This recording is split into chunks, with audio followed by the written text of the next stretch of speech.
Hello students, now we will continue the next topic is heart. How the blood circulation is done by the heart. Under this heart, actually two types are there. Two types of hearts are there. One is the neurogenic heart. Second one is the myogenic heart. First of all, what is the meaning of neurogenic heart? Neurogenic heart means here the nervous system activates the heart so that heart can start the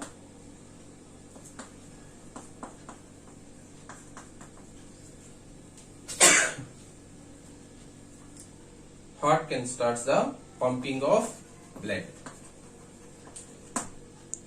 Here the nervous system activates the heart. How it activates means by releasing of acetylcholine. By releasing of acetylcholine, nervous system, nothing but of neurons endings release the acetylcholine to stimulate or activate the heart so that heart starts the pumping of blood. This kind of heart is called neurogenic heart. Whenever the nervous system not stimulated, the heart cannot pump the blood. This is only, it depends on completely nervous system to pump the blood. So what are the common examples here is the arthropods, arthropoda and also the annelida. Arthropoda common example is cockroach, then annelida common example is the earthworm. In these organisms, neurogenic kind of heart is present. The second kind of heart is the myogenic heart. What is a myogenic heart?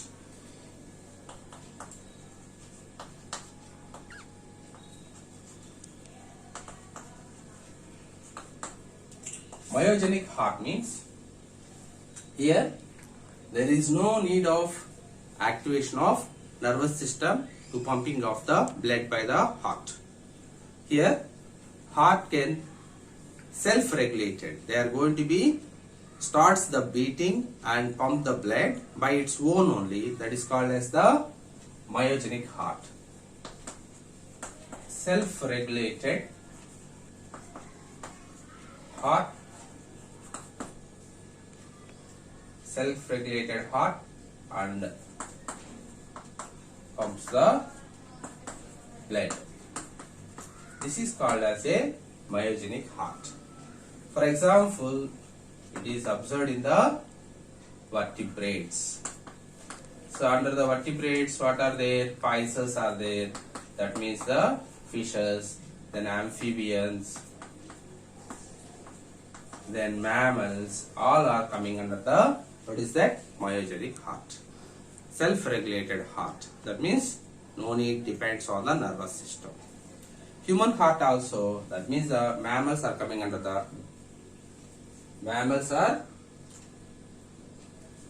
humans are the best example for the mammals. Under that, humans also one of the example of myogenic heart. Now, if you see the human heart, it is a human heart. Where it is located? The human heart is located under the human heart location present in mediastinum. What is the meaning of mediastinum? A place present between the lungs. In that location only heart is present. So mediastinum means what? Between the lungs. The place present between the lungs is called mediastinum. In thoracic cavity, heart is located. It is derived from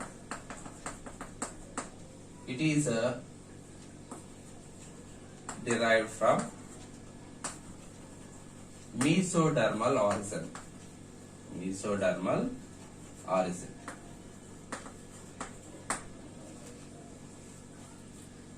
Now the length is, if you see the length is 12 centimeters, width is 9 centimeters, weight is 300 grams.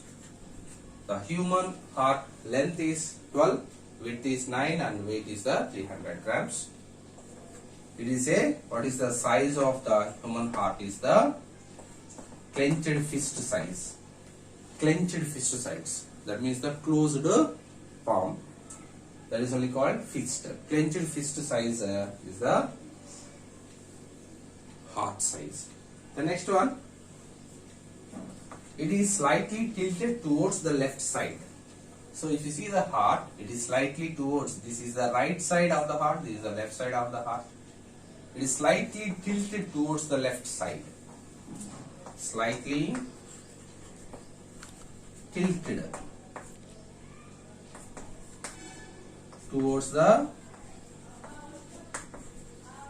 left side. Then the human heart is slightly towards the left side. The anterior portion of the heart is blunt end.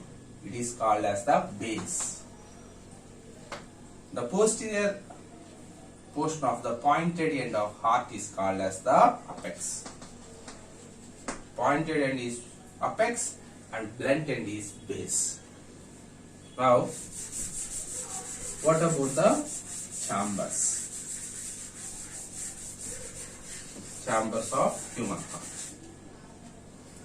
If you observe the human heart,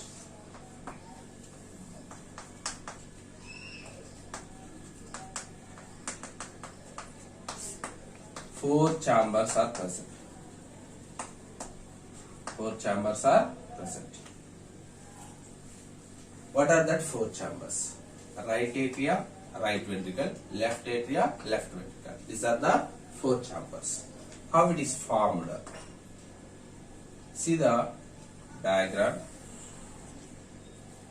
How it is formed means, it is the understanding diagram. How the right atrium and left atrium is formed. How means, with the help of inter-auricular septum, or we can say that interatrial septum.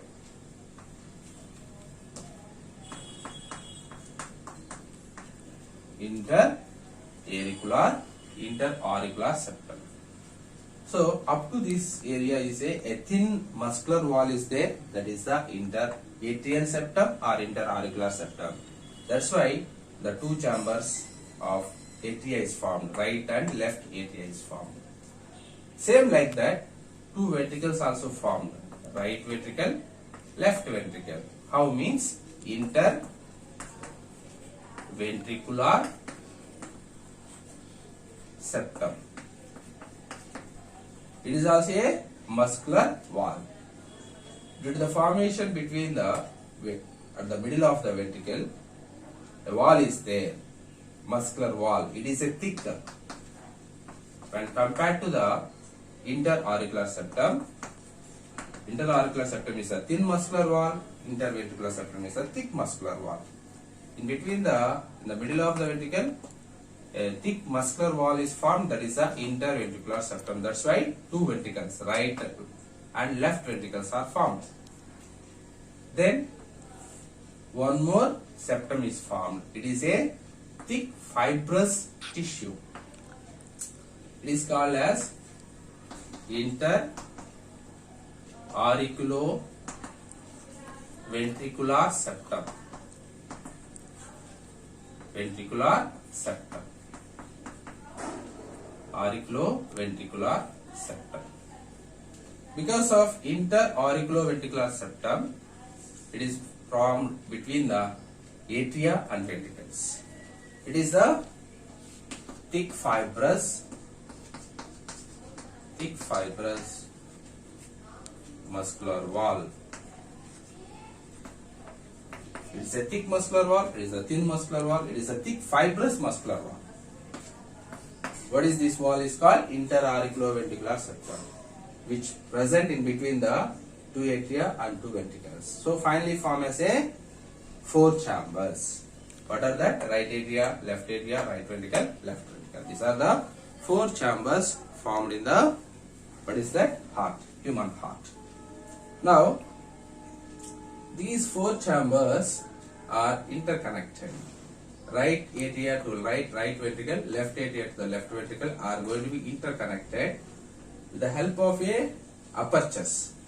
That is called interatrioventricular aperture. In between the atria and ventricle, aperture is there. That's why it's called interatrioventricular apertures. So right side one aperture, left side one aperture is there. That is the interatrioventricular apertures. Right interatrioventricular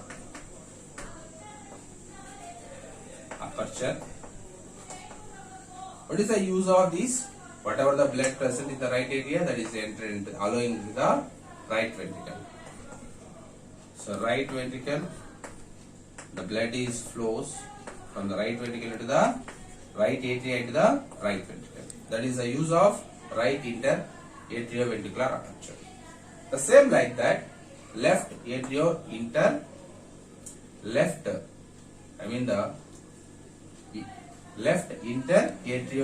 aperture. Left interatrioventricular aperture. What is the use? Same use. What is that?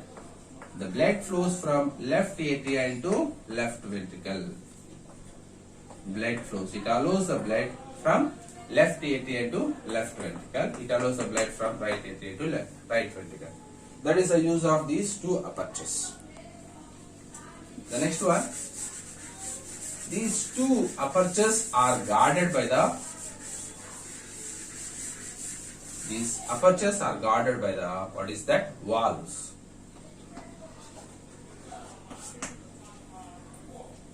Valves are present in the, what is that? Heart. So here one valve is there. Here also one valve is there. What is this valve? The valve present in this, in between the right atrioventricular aperture and left atrioventricular aperture is called as the, first one is the tricuspid valve, where it is present in between right atria and right ventricle. So to guard the, what is the importance of these valves? To guard the right atrioventricular aperture. Then bicuspid valve. It is present between left atria and left ventricle. What is the use? Guard the left interatrioventricular aperture. Left atria and left ventricle. What is the use of the valves? Guard the apertures.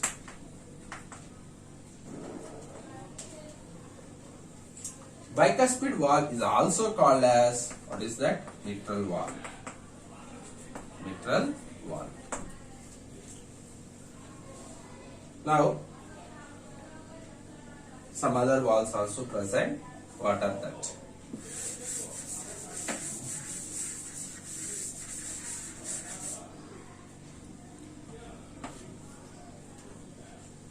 Here, in this area, one valve is there.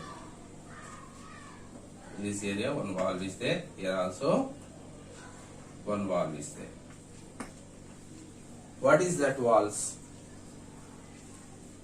It is called as the semilunar valves. Semilunar valves. Under the semilunar valves, the first one is the pulmonary semilunar valve. where it is located. This is the a valve present. Here the location, exactly location of the pulmonary semilunar valve. Just for understanding, I am drawing here, but exact location of the pulmonary semilunar valve is this is. This is the pulmonary arteries.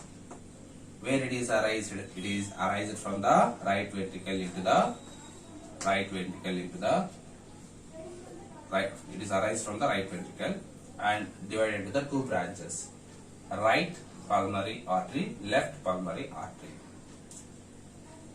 which are going to be connect to the right side lung. It is connected the left lung. It is connected the right lung. It is connected the left lung. Now, so in between the, what is that? Right ventricle. In between the right, this is the right ventricle, and also the pulmonary arteries valve is there. That is the pulmonary semilunar valve. Where it is located? In between right ventricle and pulmonary arteries. That is the pulmonary semilunar valve. The next one is the, under the semilunar valve, first one pulmonary semilunar valve. The next one is the systemic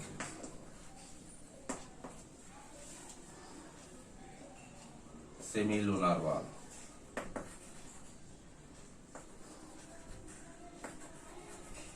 They are also called aortic semilunar valve or systemic semilunar valve. Systemic semilunar valve or aortic semilunar valve, you can say that aortic semilunar valve. Where it is located? For understanding diagram I am drawing here, but exactly this is the systemic aorta. This is the systemic aorta. In between the left ventricle, this is the left ventricle. In between the left ventricle and also the systemic aorta, valve is there. That is called as systemic or aortic semilunar valve. Where it is present? Between left ventricle and systemic aorta. Some other valves also there. These valves are very important for the circulation of blood. Some other valves also there. What is that? This is the inferior vena cava. This is the superior vena cava. Superior vena cava collect the blood from the upper parts of the body. What kind of blood? Deoxygenated blood. Inferior vena cava collect the posterior parts of the, from the posterior parts. What kind of blood? Deoxygenated blood is collected. In between the inferior vena cava and also the right atrium, one valve is there. Here also one valve. So this inferior vena cava, it is going to be connected to the right atria. In between that inferior vena cava and right atria, one valve is there. That means here one valve is there.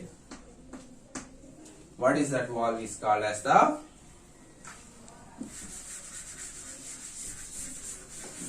Eustachian valve is there.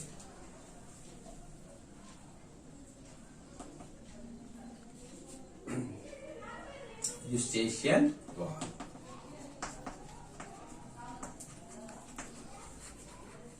Eustachian valve. It is present where? In between where? Inferior vena cava and right atria. Inferior vena cava and right atria. Then one more valve also there. What is that? Thebesian valve. Thebesian valve. Coronary arteries supplies the blood to the heart muscle. Coronary arteries supplies the oxygenated blood to the heart muscle and collect the deoxygenated blood with the help of coronary veins. That is called as coronary circulation. Later we will discuss that. But the coronary circulation, having the coronary sinus, in between the heart muscle and coronary sinus, this valve is there. Thebesian valve is where it is present. Heart muscle heart muscle, and TBCN wall where it's present, coronary sinus. Coronary sinus. In between this, only this TBCN valve is there, which is very near to the superior vena cava. This valve is present very near to the superior. This is the superior vena cava. Near to present. Near to superior vena cava. Now, what is the function of these valves? Unidirectional flow of blood is done with the help of these valves. Unidirectional flow of blood is done with the help of these, what is that, valves. Now, it prevents the backflow of blood. What is the meaning? Another meaning of this, prevent the backflow of blood. Always the blood flow from the right auricle to right ventricle, left auricle to left ventricle. Then right ventricle to the pulmonary arteries, then left ventricle to the systemic aorta, inferior vena cava to the right atrium, coronary heart muscle to the, what is that, right atrium. So like that, which is always makes the unidirectional flow. What is the function of these valves? To allow the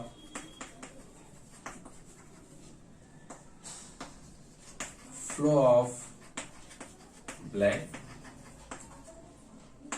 in unidirectional method. What is the meaning of that?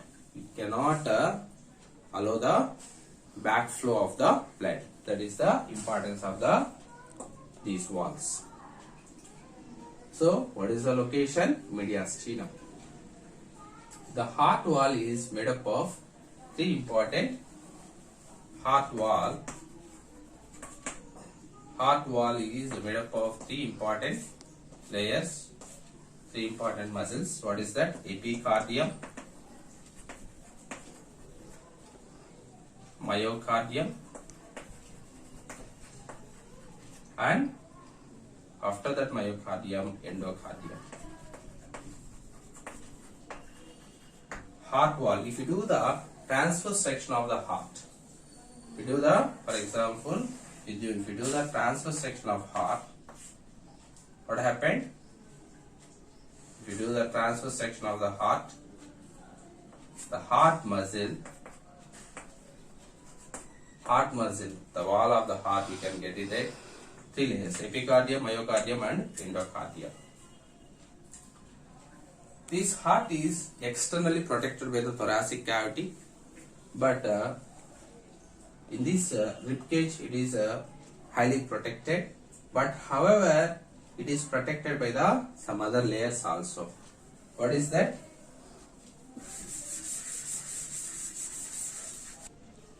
Heart is externally protected by thoracic cavity, but internally, just by surrounding of the heart, two layers are there. Outer fibrous layer, inner serous layer. These two membranes are called as pericardial membranes. Pericardial membranes. In between these two pericardial membranes, what is that? A fluid is there that is called as the pericardial fluid. In between the pericardial membranes, a fluid is there. A fluid is present that is called as pericardial fluid. Pericardial fluid, which is commonly 5 to 30 ml is there. What is the use of these fibrous membrane and also the serous membrane of the pericardial membranes? Outer fibrous pericardial membrane, inner serous pericardial membrane. They are giving the additional protection. The externally thoracic cavity is protected. Internally, these pericardial membranes are protected the heart. However, in between these pericardial cavity is there in between these membranes. A cavity is there that is called pericardial cavity, filled by the pericardial fluid. That is the 5 to 30 ml. If a person is suffered by the pericarditis, that means this fluid is dry. Pericardial fluid is dry. That means there is no secretion of pericardial fluid. At that time, whenever the heart starts beating, the person is suffered by the chest pain. That is the pericarditis. Why it is happened? Due to the infection. Inflammation is going to be happen in the pericardial membranes. So, why this protection is having for the heart means heart is circulated, the heart is pumping the blood to the each and every part of the body. That should be not interrupted by any conditions. Otherwise, the person is going to be die. For that reason only, highest protection is available. Thank you, students. Next session we will continue.